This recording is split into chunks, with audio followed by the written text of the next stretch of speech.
What's the story, amigos? This is Kino with some cool stories for today's story time.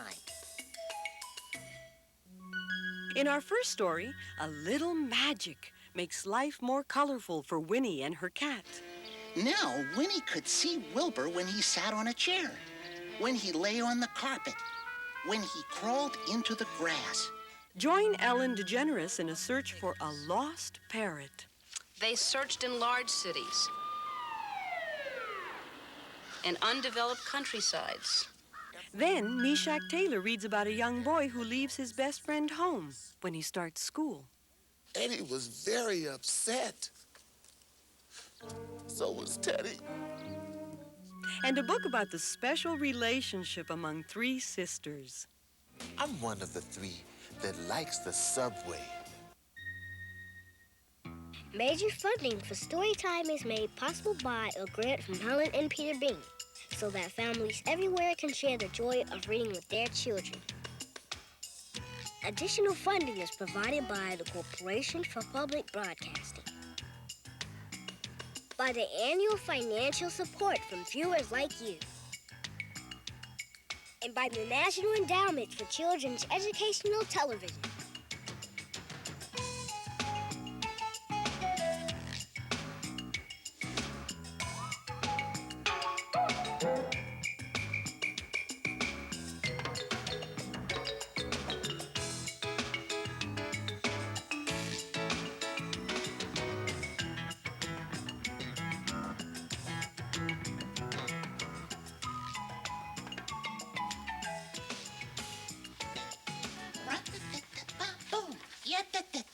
Boom.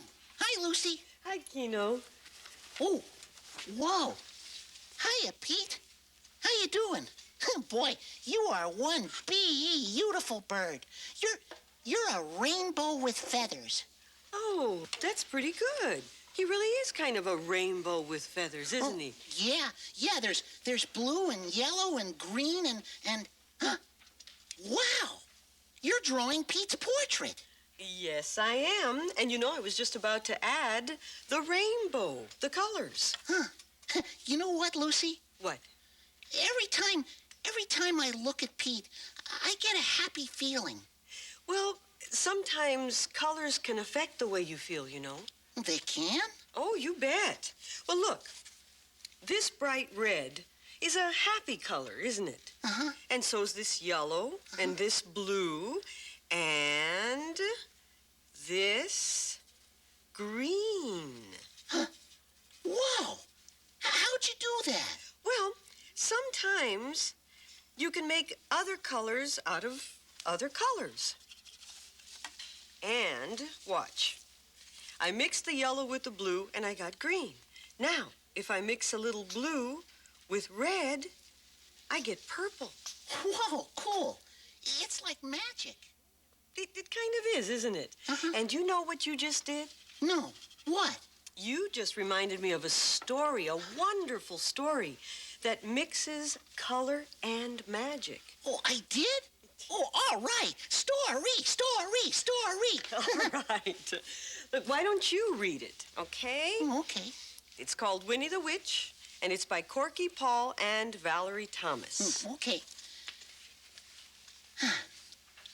Winnie the Witch lived in a black house in the forest. The house was black on the outside and black on the inside. The carpets were black. The chairs were black. The bed was black, and it had black sheets and black blankets. Even the bath was black. Winnie lived in her black house with her cat, Wilbur. He was black, too. And that is how the trouble began. When Wilbur sat on a chair with his eyes open, Winnie could see him. She could see his eyes anyway. But when Wilbur closed his eyes and went to sleep, Winnie couldn't see him at all. So she sat on him. When Wilbur sat on the carpet with his eyes open, Winnie could see him. She could see his eyes anyway. But when Wilbur closed his eyes and went to sleep, Winnie couldn't see him at all. so she tripped over him. Whoops. One day, after a nasty fall, Winnie decided something had to be done. She picked up her magic wand, waved it once, and abracadabra. Wilbur was a black cat no longer. He was bright green. Oh! Wow, a green cat. Weird. Now, when Wilbur slept on a chair, Winnie could see him. When Wilbur slept on the floor, Winnie could see him. And she could see him when he slept on the bed. But Wilbur was not allowed to sleep on the bed. So Winnie put him outside in the grass. When Wilbur sat outside in the grass, Winnie couldn't see him, even when his eyes were wide open. Winnie came hurrying outside, tripped over Wilbur, turned 3 somersaults, and fell into a rose bush. Youch! This time, Winnie was furious. She picked up her magic wand, waved it 5 times, and abracadabra. Wilbur had a red head, a yellow body, a pink tail, blue whiskers, and 4 purple legs. But his eyes were still green. Now Winnie could see Wilbur when he sat on a chair, when he lay on the carpet, when he crawled into the grass, and even when he climbed to the top of the tallest tree. Wilbur climbed to the top of the tallest tree to hide. He looked ridiculous, and he knew it. Even the birds laughed at him. Would you have laughed at him, Pete? Wilbur was miserable. He stayed at the top of the tree all day and all night. The next morning, Wilbur was still up in the tree. Winnie was worried. She loved Wilbur and hated him to be miserable. Then Winnie had an idea.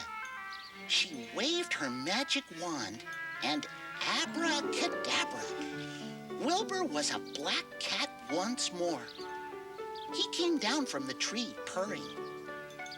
Then Winnie waved her magic wand again and again. Now, instead of a black house, she had a yellow house with a red roof and a red door. The chairs were white with red and white cushions. The carpet was green with pink roses. The bed was blue with pink and white sheets and pink blankets. The bath was a gleaming white. And now, Winnie can see Wilbur no matter where he sits. What a great ending. Mm-hmm. Orange and green and blue and yellow are cool colors for a house. Oh, and for a parrot, but not for a cat. Oh, speaking of Pete, I've got to get some fresh birdseed for him. Oh. Will you keep him company while I'm gone? Oh, sure. No problem. Okay, I'll see you later then. Bye-bye. Okay, bye-bye. Bye-bye. Well, Pete, it looks like it's just the 2 of us. Oh, hey, I wonder if Pete'll sit on my finger. I could just open the door here for a second and see if he'll hop onto my hand.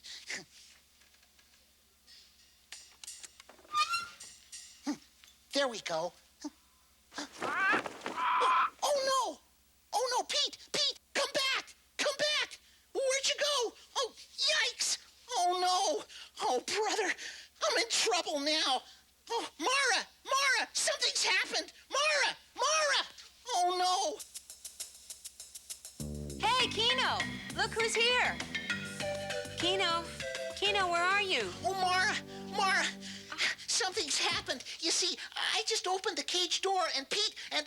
hey, you have Pete. There he is. Uh-huh. Oh. Well, Pete just met us at the door. Kino, Alan's here, and so is Allie and Zara and Shannon and Chris. We are going to read a story about a parrot, just like Pete. Oh, great.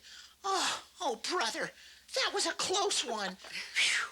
Hi, Kino, and hi, Pete. Oh, hi, Ellen. Well, this is Pete, and he is Lucy's pet. You know, I'm surprised you left him out of the cage. Well, I mean, you see, I opened up the cage and well, never mind. I'll tell you later. Okay, Kino. I'm never touching that cage again. Phew. So does everybody still want to hear a story about a parrot? Oh, please. Oh, yes, yes. Then here we go. It's called The Last Time I Saw Harris, and it's from Frank Rimkowitz. He wrote it. Gather in. Edmund's best friend was Harris. Edmund taught Harris many things.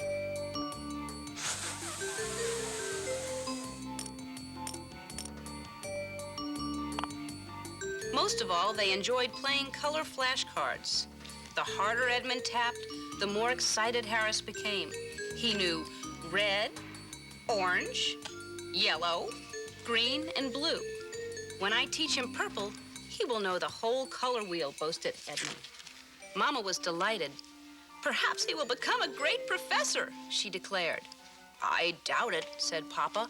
He'll probably just keep eating birdseed and learn a few more words. One day, tragedy struck when a fierce windstorm sucked Harris out the parlor window. Grief-stricken, Edmund would neither eat nor leave his bed.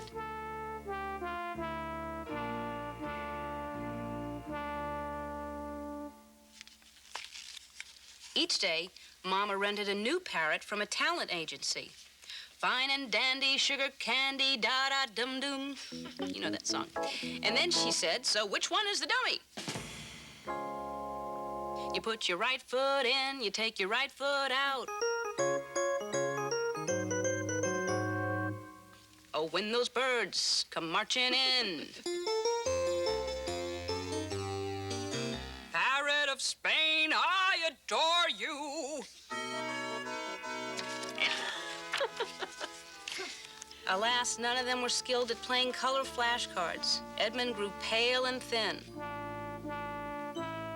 Papa summoned the chauffeur. Higgins, he said, take the car and find Harris. He'll be the only parrot that knows the entire color wheel, except for purple. Very good, sir, said Higgins. Hearing this, Edmund leaped from his bed. He gobbled a bowl of clear broth and almond croissant stuffed with avocado, grabbed his flashcards, bounded into the car, and drove off with Higgins. They searched in large cities and undeveloped countrysides. Days passed and their journey grew longer. Driving while showing flashcards proved difficult, and at times, Higgins lightly dented various parts of the car. He always dutifully replaced them with similar panels from nearby auto wrecking yards. At times, it seemed they were on the brink of success, but it was not to be. Reluctantly, they began their long trip home. They were almost home when Higgins slightly dented the trunk. He replaced it with a lovely purple trunk from a nearby auto wrecking yard, after which he and Edmund stopped for a lunch under a large, shapely tree. Edmund's frustration was so great he could barely eat. They had tried so hard and traveled so far, he pounded the trunk with his fist as hard as he could. Purple! Came a shriek from the tree high above them. It was Harris. The happy trio rode home while Harris recited the entire set of flashcards over and over. What a joyous welcome. Mama searched for her guest list to plan a party. Edmund changed his clothes, and Higgins was allowed to take a nap. The end. Wow. Ah! Oh, Wow. boy. I sure like happy endings when you're talking about lost parrots. Gosh, aren't pets great to have? Yeah. Do you have any pets, Helen? I sure do. I have two dogs. I have a white Labrador Retriever, and I have a black little fuzzy mutt I got from the pound, and he's cute as can be. That sounds great. Do you have a pet, Allie? No, No pets? Do you want a pet? just a fish. Just one fish. Well, that's a pet. A fish is a pet. Okay, and Zara, do you have any pets? I have 2 dogs and 3 cats. Wow, that's a lot of pets. That's good. Do you have any pets, Shannon? Yeah, but they're not mine. I got fish, but they're pets, but they're not mine. They're my brother's. Well, we'll just say they're yours for now. And I got 2 dogs in the backyard. They're my friends. Do you have any pets, Christopher? I have a white fur and a red eyes rabbit. A rabbit. It's mine. Well, that's great. Yeah, and we've got Pete right here who wants to talk to us. What do you have to say? Oh, he's reminding me. He's reminding me about the other story. That's right. Do you want to hear another story? Yeah. Do you want to hear a story about a friend who's sort of like a pet and sort of like a doll and sort of like a person, too? Yeah. Wait a minute. Sort of like a pet and a doll and a person, too? How can that be? Well, all of your questions will be answered when we hear the story as we join our friend Meshach on a family trip to the library. Well, what's the answer, Meshach? Pet, person, or doll? Well, I just happen to have the book that Mara and Kino were talking about, and it's called Eddie and Teddy. It's written and illustrated by Gus Clark. Now, why don't we try to find out what they're talking about that's kind of like a pet, kind of like a person, and kind of like a doll. Okay? Okay. Eddie and Teddy. Eddie and Teddy were the very best of friends. Wherever they went and whatever they did, they went and they did it together.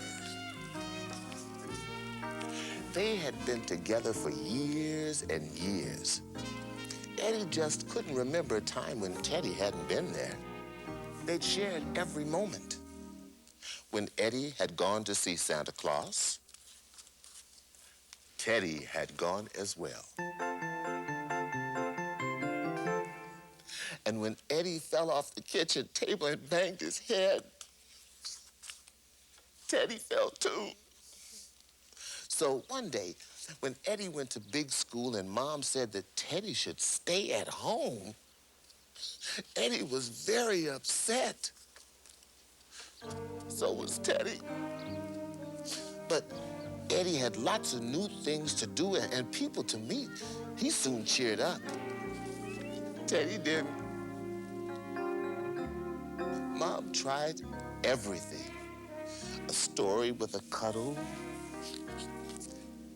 a walk in the park to feed the ducks, even some of the very special pink medicine. But it didn't help. In the end, Mom could stand it no more, and she sent him upstairs. She was very glad when it was time to pick up Eddie from school. So was Teddy. Eddie told him all about his day, and Mom told Eddie all about hers. Eddie felt very sorry for Teddy. That night, Mom had a word with Eddie's teacher. And the next day, when she took Eddie to school, Teddy went too. He was as good as gold and has been ever since, from that day to this. So what is this guy, this Teddy guy? Is he a friend? Is he a pet? Or is he a toy? What is he? All 3. Yeah, you think so? What do you think? You think he's all 3? You have anything like that at home? Yeah. What is it? A Jamaican doll. You're a Jamaican doll? Oh, okay. I know about that. How about you? Do you have anything like that? Jamaican doll. You're a Jamaican doll, too? You both like those Jamaican dolls? Gee, it's sort of a riddle and a story all in one. What do you think, Kino? Was Teddy a pet, a doll, or a person? Well, it seemed like he was a little bit of all 3. He looked a lot like a teddy bear doll, but he behaved like a pet, Or even like he could have been Eddie's little brother. You know, I had a teddy bear when I was little, and I really felt that he was like a real person, almost like a part of my family. Oh, so did I, when I was very, very little, of course. His name is Fuzzy. Well, there is one thing for certain. Eddie and Teddy were the best of friends. They were like family. Oh, Fuzzy's, he's about this big, and his fur is sort of Kino, golden. I think we, you know... But then, you see, I spilled some grape juice on him, and Mom had to wash him. You know what? I think Meshack has another story, and it's about a family. That's right. And he is ready to read it to his family right now. Oh, see, then his ear fell off, and... Kino. Story? Oh, did I hear something about another story? Now?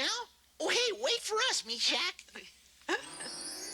Okay, now the name of this book is One of Three by Angela Johnson with pictures by David Solman. One of three. Since I can remember, I've been one of three. Eva, Nikki, and me. One of three sisters that walked to school together, down the street together. One of the three in the sun and the rain. I'm one of the three that lives in apartment number 2, has long hair and brown eyes, and can sometimes play hopscotch by the trash cans, if I ask, for a long time. On Saturdays, I'm one of the three that sits outside the bakery and looks and smells and smells. I'm one of the three that squeezes into the taxi on snowy days with Mama, Aunt Sarah, and Grandma. And it's warm there. I'm one of the three that looks just like our Mama, smiles just like our Daddy, and holds hands with my sisters in the store, looking like triplets, almost. I'm one of the three that likes the subway, the people on it, and the way our feet hang over the seats. I'm one of three who lives over the flower shop. Mr. Lowen still gets all our names wrong, but he gives us each a daisy every time. We walk down the street like stair steps, and I'm in front. Sometimes Eva and Nikki say I'm not invited to go with them, not to the park, the store, or sometimes even for a walk. I'm left behind. Not one of three, just one. Then Mama calls me sister and says I'm too little to go there or do that, so maybe I just want to help her paint or read to her. Daddy says that I have to be the baby sometimes and keep Mama and him company, just sometimes. I miss Eva and Nikki and me. But when it's just Mama and Daddy and me, it's a different kind of three. And that's fine, too. All right. So what does that remind you of? Yasmin and Tariq. Yeah? When Yasmin goes to visit her friends sometime and leaves you behind? Yeah. And then when you go and visit your friends and leave Tariq behind. So it kind of makes you feel bad sometimes when you get left behind, doesn't it? So, you too? You don't get left behind anymore. You always go. Oh, gosh, that was a good story. You know, when I was little, I sometimes wasn't allowed to do things because I was too little. That really bugged me. Well, I think everybody goes through that when they're little. Oh, I just realized something. Pete's still out of his cage. I gotta put him back before Lucy gets here. Oh, no, not again. Pete, come back. Pete, come back. Come back to me. Hi, everybody. Oh, boy, that's my Pete. He always knows when I've got him a treat. Oh, Pete, you sure know how to scare a guy. Phew. I could swear Pete's cage was closed when I left. Oh, gosh, me too. Well, actually, what I meant to say was, you see, the cage was closed when you left, but I wanted to see if Pete would sit on my finger, see? So I opened the door and he came out. Oh. Well, that's okay, Kino. As long as you keep a close eye on him, I don't mind. But next time, please ask me, okay? Oh, yep, sure. Whew. Hey, listen, let's not forget our story picks for today. We've got some great ones. Oh, yeah.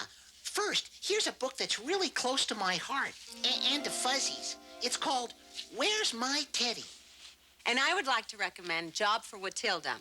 Just like Winnie, Watilda has a fondness for broomsticks and cats. Well, that's all for today. Thank you so much, Ellen, for coming by. Thank you. And thank you, Allie and Zara and Shannon and Christopher. Oh, and thanks for saying it was okay to let Pete out, Lucy. I was afraid you'd be mad at me. Oh, not at all, Kino. Especially since you told me the truth as soon as I got back. The truth always feels better, doesn't it? Yeah, and that's no lie. Well, goodbye, everybody. And until next time, Keep a story in your heart. So long, my little pajaritos. bye-bye.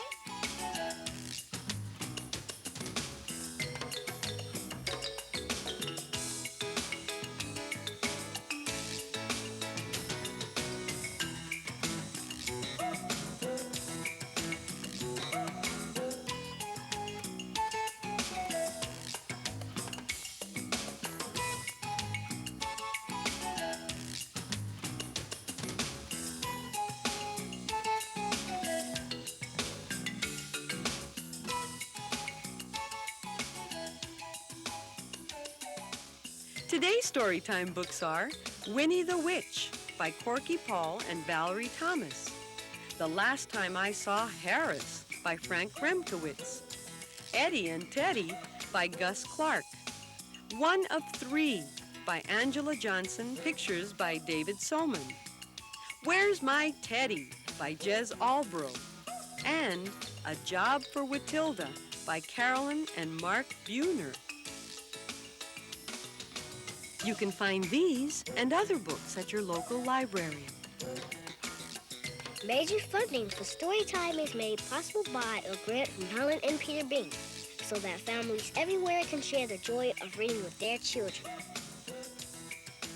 Additional funding is provided by the Corporation for Public Broadcasting, by the annual financial support from viewers like you,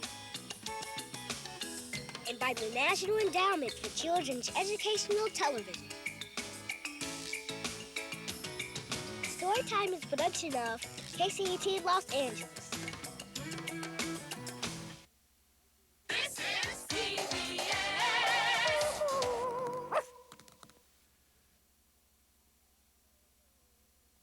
What's a story, amigos? This is Kino with some cool stories for today's story time. In our first story, three baby owls wonder what happened to their mommy. I think she's gone hunting, said Sarah. To get us our food, said Percy. I want my mommy, said Bill. It's double trouble when a magical pot produces two of everything. Naturally, he took hold of the ankles and pulled. Out came a second person. Then Patricia Richardson reads a story about a little bird in search of a mother. Oh, Mrs. Giraffe, he cried. You are yellow just like me. Are you my mother? Major funding for Storytime is made possible by a grant from Helen and Peter Bing, so that families everywhere can share the joy of reading with their children. Additional funding is provided by the Corporation for Public Broadcasting, by the annual financial support from viewers like you. And by the National Endowment for Children's Educational Television.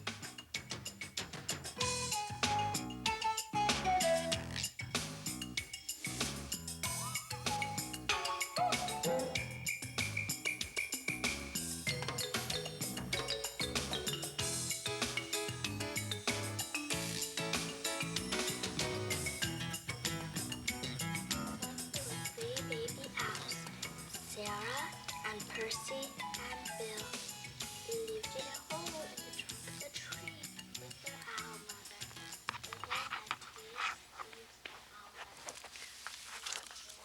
Oh, hi, Kino. You're earlier than usual today. Yeah. Is something wrong? No. Really? Well, sure. Everything's fine. So how come you're so early today? Well, my mom and dad had to go away on a trip, so I'm staying with my Aunt Isabel for 3 nights. So she brought you here. Yeah. She wanted to go to the shoe store, and I didn't want to do that, so here I am. What, you and your Aunt Isabel are great friends, aren't you? Oh, sure. She's funny. She can wiggle her ears, and she makes me mashed potatoes and oatmeal cookies with raisins, and she has 2 cats and a special drawer full of toys for me to play with. Oh, that sounds terrific. Uh-huh. But you still miss your mom and dad, don't you? Oh, I don't know. I'm too old for that. Well, I was just reading this letter from my daughter, Susanna. She lives far, far away, and I miss her very, very much. I don't think I'll ever be too old to miss Susanna. You won't? No, never. She's always in my heart. And you know, I think your mom and dad miss you right now just as much as you miss them. You think so? I know so.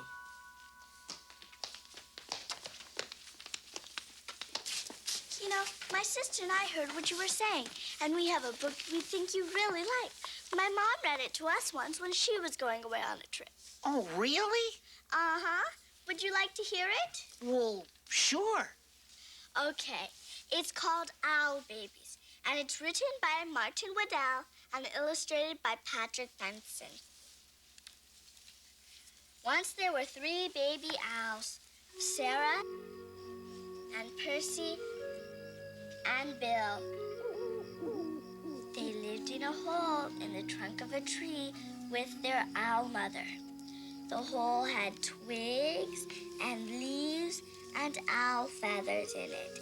It was their house. One night, they woke up and their owl mother was gone. "Where's Mommy?" said Sarah. "Oh, my goodness," said Percy. "I want my Mommy," said Bill. The baby owls thought, "All owls think a lot."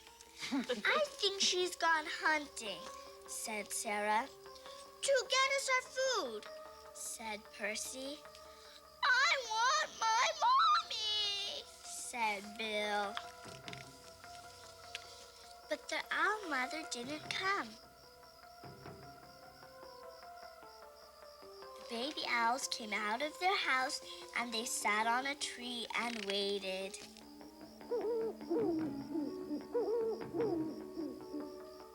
A big branch for Sarah, a small branch for Percy, and an old piece of ivy for Bill. "She'll be back," said Sarah. "Back soon," said Percy.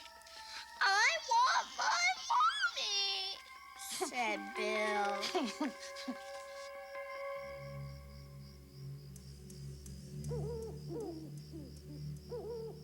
It was dark in the woods, and they had to be brave, for things moved all around them. "She'll bring us mice and things that are nice," said Sarah. "I suppose so," said Percy. "I want my Mommy, said Bill. They sat and they thought. All owls think a lot. I think we should all sit on my branch, said Sarah. And they did, all three together. Suppose she got lost, said Sarah.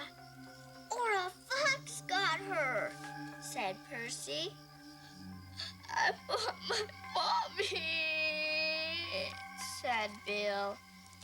And the baby owls closed their owl eyes and wished their owl mother would come. And she came.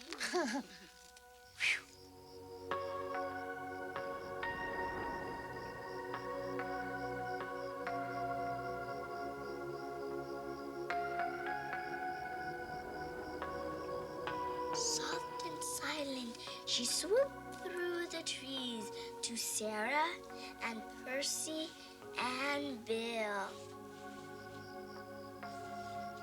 Mommy, they cried, and they flapped, and they danced, and they bounced up and down on their branch.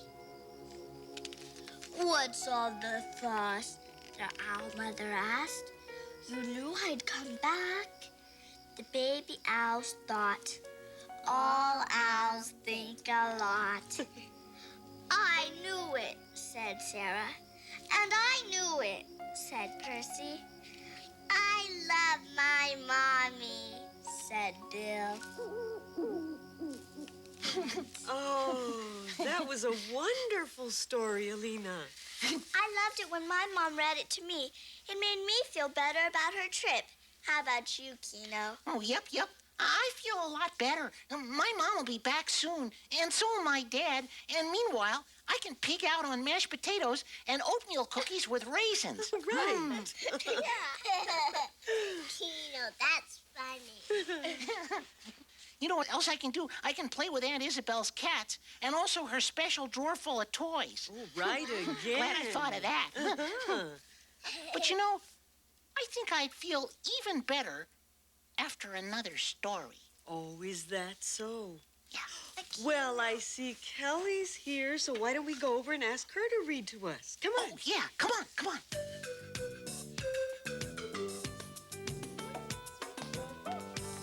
Hi, Kelly. Hi, Desmond. Hey, hi, everybody. Hi, Desmond. Hi. You know, Kino's mom and dad are away on a trip and he misses them. So we just read the most wonderful story about three little owls who miss their mom, too. Except I'm not little. But I still miss my mom and dad, which is okay because Lucy misses Susanna. That's her daughter. Well, here's a funny idea. What do you think it would be like to have two moms and two dads? So when one mom and dad were away, you still have another mom and dad. Oh, you mean another mom and dad exactly the same as mom and dad? Exactly the same. Wow, that could get confusing. But maybe it'd be great. Maybe I'd get twice as much pizza because I could ask mom number 1 for pizza for breakfast and mom number 2 for pizza for lunch and dad number 1 for pizza for dinner and dad number 2 for... Well, I brought a story about what it would be like to have two of everything. Shall we find out? Yeah, let's. Okay, here we go. It's a story, and it's called Two of Everything, and it was written by Lily Toy Hong. Once, long ago, in a humble little hut, lived Mr. Hacktack and his wife, Mrs. Hacktack. They were old and very poor. What little they ate came from their tiny garden.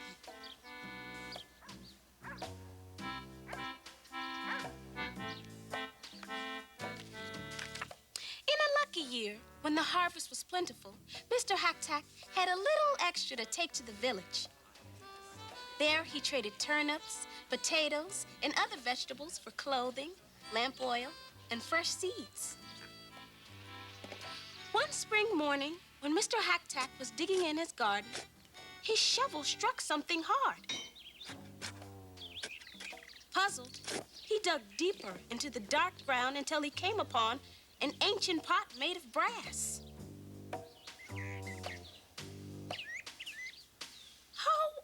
odd, said Mr. Hacktack to himself.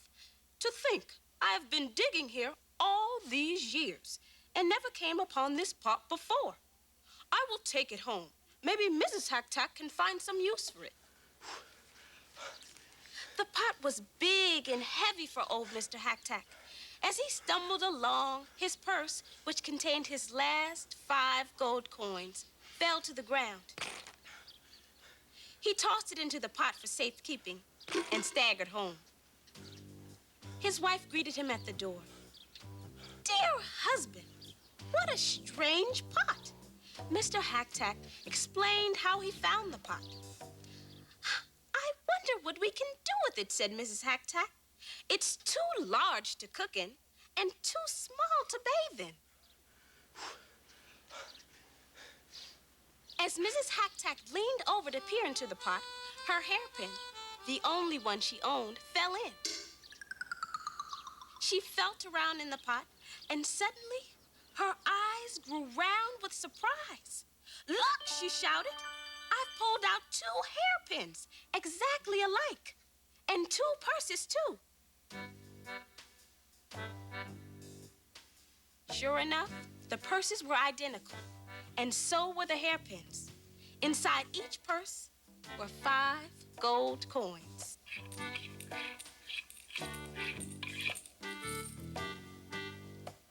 Mr. Hacktack was so excited he jumped up and down. Let's put my winter coat inside the pot. If we're lucky again, the pot will make 2 coats. And then we can both stay warm. So into the pot went 1 coat, and out came 2 coats. They began to search the house and quickly put more things into the magical pot.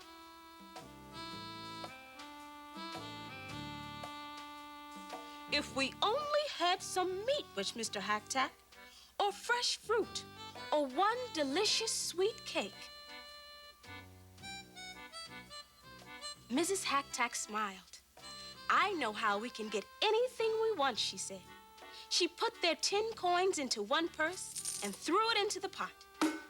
She pulled out 2 purses with 10 coins in each.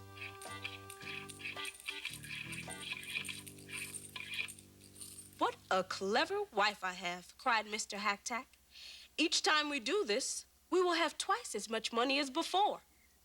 The Hacktacks worked late into the night, filling and emptying the pot until the floor was covered with coins. Morning came, and off went Mr. Hacktack with a long list of things to buy in the village. Instead of vegetables, his basket was full of gold coins. Mrs. Hacktack finished all of her chores and sat down to enjoy a cup of tea. She sipped her tea and admired the brass pot. Then, with a grateful heart, she knelt and embraced it. Dear pot, I do not know where you came from, but you are my best friend. She stooped over the pot to look inside. At that very moment, Mr. Hacktack returned. His arms were so full of packages, he had to kick the door open. Bang! Mrs. Hacktack was so startled, she lost her balance and fell head first into the pot.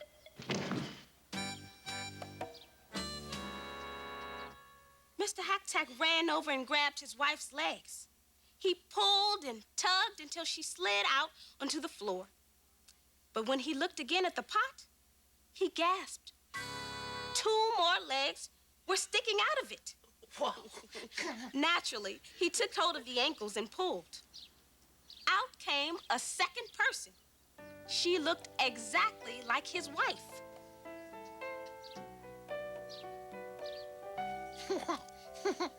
The new Mrs. Hacktack sat silently on the floor, looking lost. But the first Mrs. Hacktack cried, I am your one and only wife. Put that woman back into the pot right now. Mr. Hacktack yelled, no. If I put her back into the pot, we will not have 2 women, but 3. 1 wife is enough for me. He backed away from his angry wife and tripped and fell head first into the pot himself. Oh, no. Both Mrs. Hacktacks rushed over to rescue him. Each grasped an ankle, and together they pulled him out. There were 2 more legs in the pot, so they pulled out the other Mr. Hack-Tack, too. Whew. Just what use does one Mr. Hack-Tack have for another? Mr. Hack-Tack cried angrily. This pot is not as wonderful as we thought it to be. Now even our troubles are beginning to double. But his wife had been thinking while he was yelling. Calm down, she said. It's good that the other Mrs. Hack-Tack has her own Mr. Hack-Tack. Perhaps we'll become the best of friends. After all, we are so alike. He will be a brother to you, and she a sister to me. With our pot, we can make 2 of everything. So there will be plenty to go around. And that was what they did. The Hack-Tacks built 2 fine new homes. Each house had identical teapots, rice bowls, silk embroideries, and bamboo furniture. From the outside, the houses looked exactly alike, but there was one difference. Hidden in one house was a big brass pot. Of course, they were always careful not to fall into it again. The new Hack-Tacks and the old Hack-Tacks did become good friends. The neighbors thought that the Hack-Tacks had grown so rich that they decided to have 2 of everything. Even themselves. Wow, that was terrific. And everything turned out okay, huh? I guess so. But I don't know, Kino. I don't think I would want 2 of everything. I think you were right. It would get too confusing. Yeah, come to think of it, it'd be pretty weird if there were 2 of me. Maybe I'd only get half as much pizza. That'd be terrible. And other people wouldn't know who they were talking to, the first you or the second you. Hey, yeah. And maybe I wouldn't know either because I wouldn't know which me I was, the first me or the second me. Yikes. This is giving me a headache already. See, Kino, you were right. It's too confusing. Oh, it sure is. But, you know, I think both of the stories that we've read so far show you how important it is to have someone special, a special friend or a special person to be with.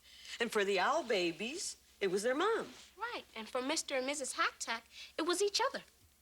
And I have my mom and dad and all my friends here, too. You sure do. And now here's a story about a little bird named Choco who didn't have a mom and tried to find himself one. Now, our friend Patricia is going to read it to us, so why don't we drop in on her now, okay? You bet. Hey, we're on our way. We have about a half an hour left. Let's read a book. You want to read a book? Okay. Here it is. Look, it's called A Mother for Choco, and it's by Keiko Kaza. Can you say that? Keiko Kaza. That's right. Okay. Choco was a little bird who lived all alone.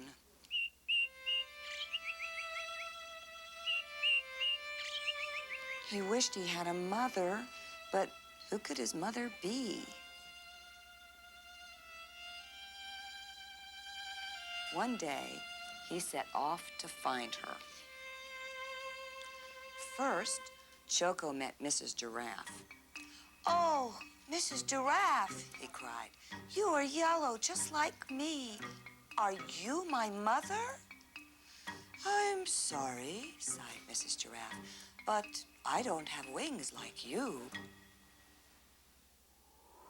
Next, Choco met Mrs. Penguin. Oh, Mrs. Penguin, he cried, you have wings just like me.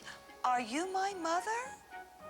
I'm sorry, sighed Mrs. Penguin, but I don't have big round cheeks like you. Then Choco met Mrs. Walrus. Oh, Mrs. Walrus, he cried, you have big round cheeks just like me. Are you my mother? Now look, grumped Mrs. Walrus. I don't have striped feet like you, so don't bother me.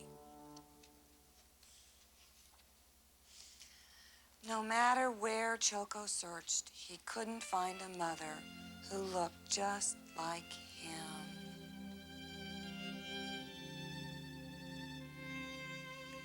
When Choco saw Mrs. Bear picking apples, he knew that she couldn't be his mother. Mrs. Bear didn't look like him at all. Choco was so sad that he started to cry. Mommy, Mommy, I need a mommy. Mrs. Bear came running to see what was the matter. As she listened to Choco's story, she sighed, "Oh, dear. Well, if you had a mommy, what would she do?" "Oh, I'm sure that she would hold me," sobbed Choco. "Like this?" asked Mrs. Bear, and she held Choco very tight. "Yes, and I'm sure that she would kiss me too," said Choco. "Like this?" asked Mrs. Bear, and she lifted Choco up and she gave him a big kiss. "Yes, and I'm sure that she would sing and dance with me to cheer me up," said Choco. "Like this?" There's back on the wind. Yes, and they're singing and dancing together.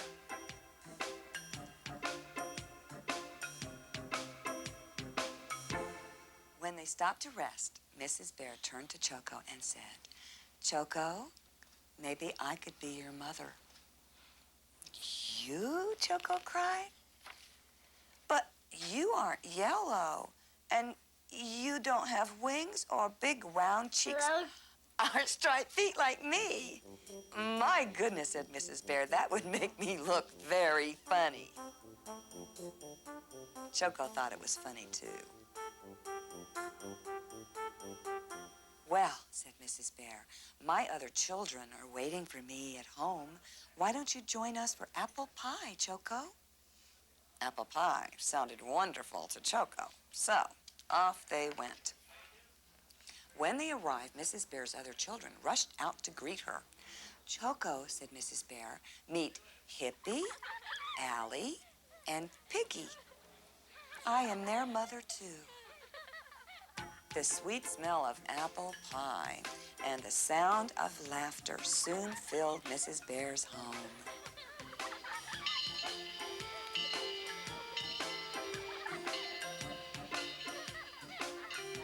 After their delicious treat, Mrs. Bear gave all her children a big, warm hug. And Choco was very happy that his new mommy looked just the way she did.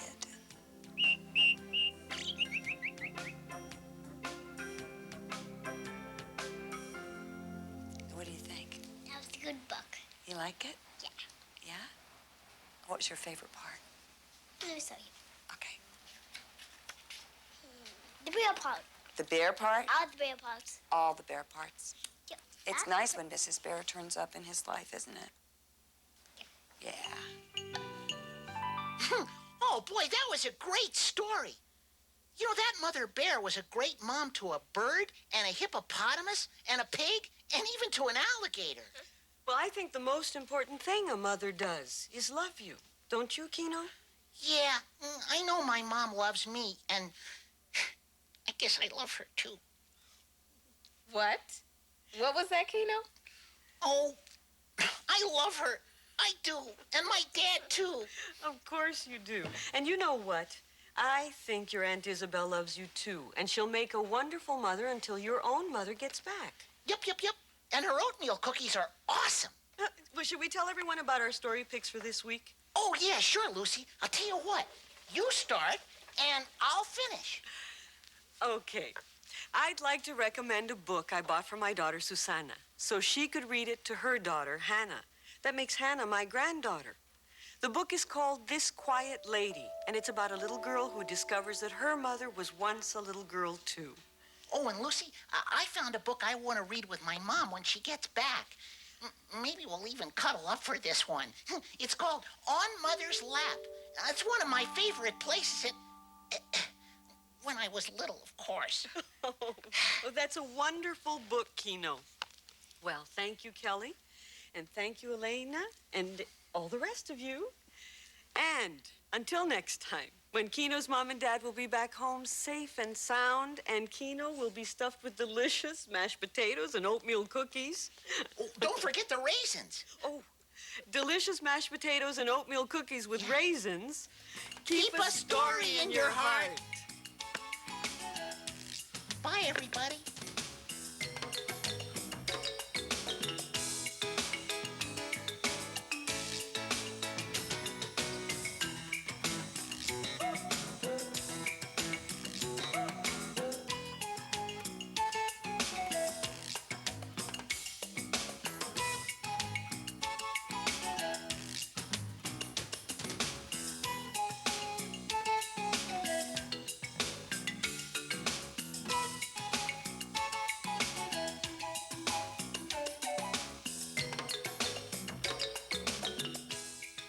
Today's Storytime books are Owl Babies by Martin Waddell, illustrated by Patrick Benson. Two of Everything by Lily Toy Hong. A Mother for Choco by Keiko Kaza. This Quiet Lady by Charlotte Zolotow and Anita Lobel. And On Mother's Lap by Anne Herbert Scott, illustrated by Chloe Colson. You can find these and other books at your local library. Major funding for Storytime is made possible by a grant from Helen and Peter Bean, so that families everywhere can share the joy of reading with their children. Additional funding is provided by the Corporation for Public Broadcasting, by the annual financial support from viewers like you, and by the National Endowment for Children's Educational Television. Storytime is a production of KCET Los Angeles.